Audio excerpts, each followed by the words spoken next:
आज विधानसभा के अंदर स्थानीयता को परिभाषित करने के लिए कांग्रेस, जेएमएम, आरजेडी की सरकार ने जो बिल विधेयक लेकर के आया है, इस विधेयक से यहां निवास करने वाले 14% झारखंड की आबादी के 50 लाख जनसंख्या वाले अनुसूचित जाति वर्ग को बहुत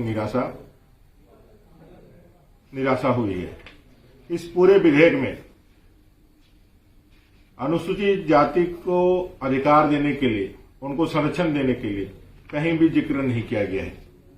इस पूरे डॉक्यूमेंट्स में कहीं पर भी अनुसूचित जनजाति की तो बात की गई है, लेकिन बाबा साहेब अम्बेडकर ने जिस संविधान की ताकत गरीब, दलित, शोषित, वंचित, आदिवासी इनके हक अधिकार के लिए वर्गीकरण के रूप में जो रिप्रेजेंटेशन है, उसको अनुसूचित जाति, शेड्यूल कास्ट और अनुसूचित जनजाति, शेड्यूल ट्राइब के रूप में उल्लेखित करते हुए उनको अधिकार दिया है। मूलवासी के रूप में हमें कोई अधिकार नहीं मिलता है भारत के संविधान से। हमें जो अधिकार मिलता है वो अनुसूचित जाति के कारण मिलता है, शेड्यूल कास्ट के रूप में मिलता है। लेकिन आज के इस बिल में, आज जो विधेयक पास इन्होंने कराया है, इस विधेयक में कहीं पर भी अनुसूचित जाति का कहीं जिक्र तक नहीं है। इससे साफ पता चलता है कि जो अभी कांग्रेस, जेएमएम और आरजेडी की सरकार है, ये दलितों के, अनुसूचित जाति के वर्ग के खिलाफ है और उनके 50 लाख लोगों के हक अधिकार को उन्होंने कानूनन रूप से छीनने का काम किया है। ये हमारे अधिकारों को छीनने का काम किया है। ये बिल के पास हो जाने से और बिना इसमें अनुसूचित जाति को शामिल किए हुए आज 50 लाख लोग एक संवैधानिक अधिकार से आज झारखंड में वंचित हो चुके हैं। इस बिल के कारण उनको अपनी पहचान, अपनी अस्मिता, अपने को खोजना पड़ेगा। भाई झारखंड की सरकार ये सोचती है कि भाई झारखंड से जो 50 लाख की आबादी है अनुसूचित जाति, वो पूरी तरह से विलोपित हो चुकी है। आज आपने जब इस विषय को, इतने बड़े विषय को लाया, तो बाबा साहेब अम्बेडकर ने जब संविधान लिखा तो सभी के लिए समान रूप से अवसर देने का, सभी को समान रूप से सामाजिक न्याय देने का उन्होंने कार्य किया।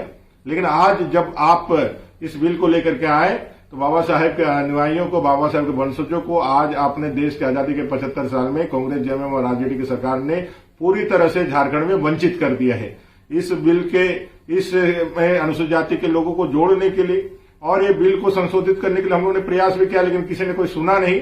इस बिल में अनुसूचित जाति को जोड़ने के लिए, उसके अधिकारों को संरक्षण के लिए भारतीय जनता पार्टी अनुसूचित जाति मोर्चा सड़क से लेकर के सदन तक का आंदोलन जारी रखेगी और हम लोग महामहिम राज्यपाल से महामहिम राष्ट्रपति तक जाकर के अपने हक अधिकार के लिए लड़ेंगे। हम सबको मालूम है कि अपने हक अधिकार के संरक्षण के लिए ही बाबा साहेब अम्बेडकर ने संविधान दिया था और झारखंड के दलितों की पहचान भारत का संविधान ही है। हम सबका जो पहचान है वो संविधान है।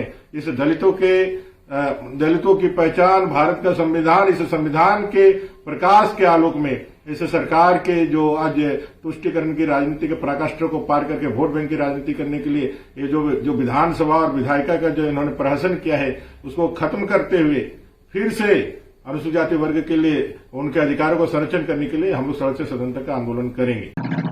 पेयर से, लाइव न्यूज से मैं हूं आपके साथ संपादक अशोक कुमार था।